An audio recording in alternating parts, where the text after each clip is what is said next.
गावाकडे 4 पैसे कमी मिळवून पण आपल्या आईवडिलांसोबत सुखानं राहीन ही माझी जिद्दच आहे आणि अजून ती कायम टिकवायची आहे मला. कारण आता आपलं आयुष्य हे पूर्ण गावाकडे जुळलं गेलं आहे. आपण सिटीत बी राहिलो 2 वर्ष, आपल्याला समजा बाहेरची दुनिया कळली आहे. त्यामुळं सिटीत काय नाही किंवा शहरात काय सुद्धा नाही. जे गावाकडचं सुख आहे ते कोणालासुद्धा अनुभवता येत नाही.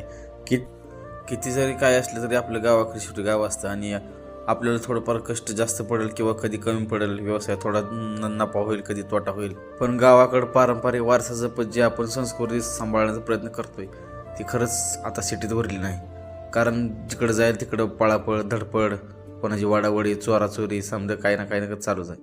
आपण सुखी राहतो आहोत आणि पांडुरंगाची भक्ती, सर्व देवांची भक्ती, कुलदैवताला मानणारी ही शेवटची पिढी आपल्याला आपल्या गावात मिळते. आणि त्यांच्याकडनं अशी काही गोष्टी कळायला सांगतो की जो अनौपचारिक किंवा औपचारिक गोष्टी करून जे पुस्तक शिकून डॉक्टरेट पदवी मिळवतात त्यांच्यापेक्षा जास्त ज्ञानिक माणसं आपल्या गावात मिळतात. कारण पारावर बसलेली ही मंडळी आपल्याला सर्व काही शिकवून जातील.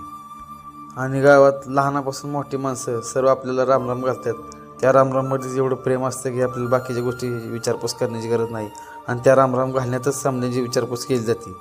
हे सर्व मग लोकांना लक्षात येते आणि आपण तेच पुढं वारसा जपण्याचा प्रयत्न करतोय. कारण गावाकडची ही मंडळी आपल्याला शेवटपर्यंत साथ देणार आणि आपण पण